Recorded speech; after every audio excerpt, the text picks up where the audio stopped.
जागरण समारोह भाग 2। जैसे ही लुकास और एमिली भव्य समारोह की ओर बढ़े, हॉल में उनका स्वागत सिर हिलाकर अभिवादन करके किया गया। पास से गुजरते हुए असुर कबीले के सदस्यों की सम्मानजनक मुस्कान हॉल में लोगों से अटे पड़े थे। प्रत्येक को सजाया गया था। कबीले की पारंपरिक रंग गहरा नीला और सिल्वर उनकी एकता और ताकत का प्रतीक है। यह एक दुर्लभ दृश्य था, युवा जुड़वां बच्चों के लिए, और आज के दिन का महत्व था। उनके द्वारा देखे गए हर चेहरे पर प्रतिबिंबित होता है। लुकास ने अपनी बात रखते हुए बदले में विनम्र सिर हिलाया। अभिव्यक्ति शांत और संयमित उनकी ट्रेनिंग ने सिखाया था। उसे जमीन पर रहना था, लेकिन वो अपने दिल की धड़कन को महसूस कर सकता था। उत्साह और तंत्रिका ऊर्जा के मिश्रण के साथ एमिली, हालांकि ऐसा लग रहा था कि उसकी मुस्कान ध्यान आकर्षित कर रही है। उज्ज्वल और प्रसन्नचित होकर उसने उत्साहपूर्वक अभिवादन किया। हर कोई जिसने उन्हें स्वीकार किया, उसकी ऊर्जा थी संक्रामक, और लुकास कुछ और महसूस करने से खुद को नहीं रोक सका। उसके साथ सहज रहें। जैसे ही वे औपचारिक हॉल के भव्य प्रवेश द्वार के पास पहुंचे, लुकास के कदम धीमे हो गए। उसके सामने का दृश्य देखकर उसकी सांसें थम गईं। दूर पूरा हॉल लोगों से खचाखच भरा हुआ था। हजारों की संख्या में कबीले के सदस्य एकत्र हुए थे। असुर कबीले की पहुंच के सभी क्षेत्रों में वो एक था। लुकास ने अपने जीवन में जितनी भीड़ देखी थी, उससे कहीं अधिक भीड़ और लोगों की विशाल संख्या विस्मयकारी थी। ये सभी लोग जागरण के लिए एकत्र हुए थे। समारोह एक परंपरा जो एक एकीकृत कार्यक्रम बन गई थी। असुर वंश के लिए सदस्य आमतौर पर फैले हुए थे। विभिन्न क्षेत्र, विभिन्न कबीले, कर्तव्यों को संभालना और जिम्मेदारियां, लेकिन आज वे सभी यहाँ एकत्र हुए थे, नई पीढ़ी के जागरण का गवाह बने और पुनः जुड़े एक दूसरे के साथ। जागरण समारोह यूं ही नहीं था व्यक्तिगत शक्ति के बारे में, यह एक सामूहिक उत्सव था। असुर कबीले का भविष्य। लुकास चुपचाप खड़ा रहा। जैसे ही उसने अंदर लिया, उसकी आंखें चौड़ी हो गईं। दृश्य उसकी उम्र के बच्चों से लेकर बड़े बड़े योद्धाओं तक, प्रतिष्ठित बुजुर्ग, हर चेहरा प्रत्याशा से भरा हुआ था। वो उनकी ताकत, उनकी वफादारी और उनकी भावना को महसूस कर सकता था।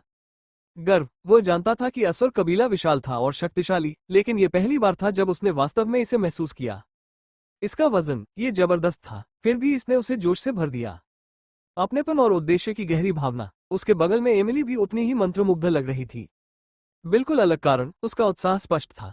उसकी आंखों में चमक थी और वो फुसफुसा कर बोली, लुकास, देखो, मैं नहीं जानता था कि कुनबा इतना बड़ा है, और वे सब यहाँ हैं केवल हमारे लिए। लुकास सिर हिलाने में कामयाब रहा, फिर भी वो इस सबसे थोड़ा आश्चर्यचकित था। इसका अविश्वसनीय, मैंने कभी इतने सारे लोगों को एक साथ नहीं देखा। उसकी भावनाओं को व्यक्त करने के लिए शब्द अपर्याप्त लगे, लेकिन ऐसा था जैसे ही वो सब कुछ संभाल सका, उसने सब कुछ अपने अंदर ले लिया। जैसे ही वे सामने बैठने की जगह लुकास की ओर बढ़ते रहे, वो अपने आसपास के लोगों की क्षमता को नोटिस करने से खुद को नहीं रोक सका। प्रत्येक बुजुर्ग निर्धारित क्षेत्र में गर्व से खड़े थे। शक्ति की एक ऐसी आभा निकल रही थी जो दूर से भी स्पष्ट थी। एक दूरी, लुकास समझ सकता था कि उनमें से किसी के पास नहीं था। जोड़ ए से कम रैंक, ताकत का एक स्तर जो कुछ ही लोग कर सकते हैं, यहां तक कि हासिल करने का सपना भी देखें, उनकी उपस्थिति ही थी। प्रेरणादायक, प्रत्येक बुजुर्ग की शक्ति का जीवित प्रमाण।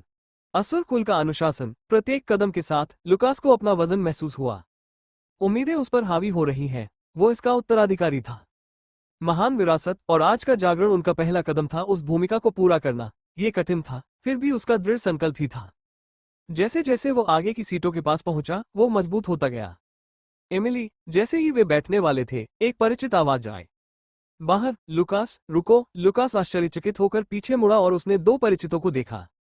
आकृतियां भीड़ के बीच से उनकी ओर बढ़ती हुई। इवान और लिली। इवान ज्ञात तीसरे बुजुर्ग का पोता था, उसकी युद्ध कौशल और तेज दिमाग के लिए, जबकि लिली थी सातवें बुजुर्ग की बेटी, अपने कौशल के लिए प्रसिद्ध। तात्विक नियंत्रण में वे दोनों बन गए थे।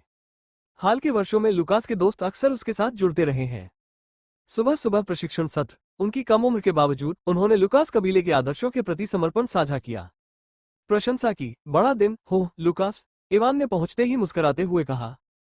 उन्हें उसकी आंखें उत्साह से चमक उठी और उसने देखा हॉल के चारों ओर आश्चर्य से। क्या आप विश्वास कर सकते हैं, कैसे यहाँ बहुत से लोग हैं? मैंने सुना है कि वे यहाँ से भी आए थे, कबीले के क्षेत्र का सबसे सुदूर क्षेत्र, सिर्फ इसके लिए। लुकास ने उसे थोड़ा अधिक विनम्र महसूस करते हुए हल्की सी मुस्कान दी। अपने दोस्तों की मौजूदगी में उन्होंने कहा, ये बहुत कुछ है। एक बार फिर इधर उधर देखते हुए स्वीकार किया, मैं कबीले को जानता था, मजबूत था, लेकिन यहाँ हर किसी को देखकर यह अलग है।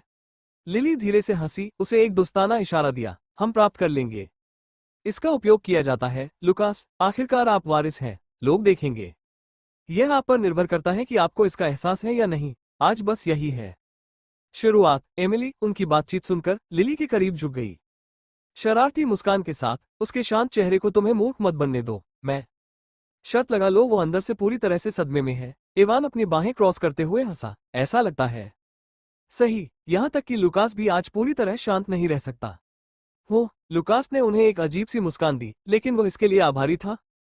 उनका समर्थन, जबकि समारोह का वजन और अपने दोस्तों और बहन के होने से उम्मीदें भारी लग रही थीं, उसके बगल में उस बोझ को हल्का कर दिया। इसने उसे ये याद दिलाया वो अकेला नहीं था, उसके पास ऐसे लोग थे जो उसकी परवाह करते थे और उनके साथ इस यात्रा पर थे। चारों ने एक साथ अपनी अपनी सीटें ग्रहण कर ली।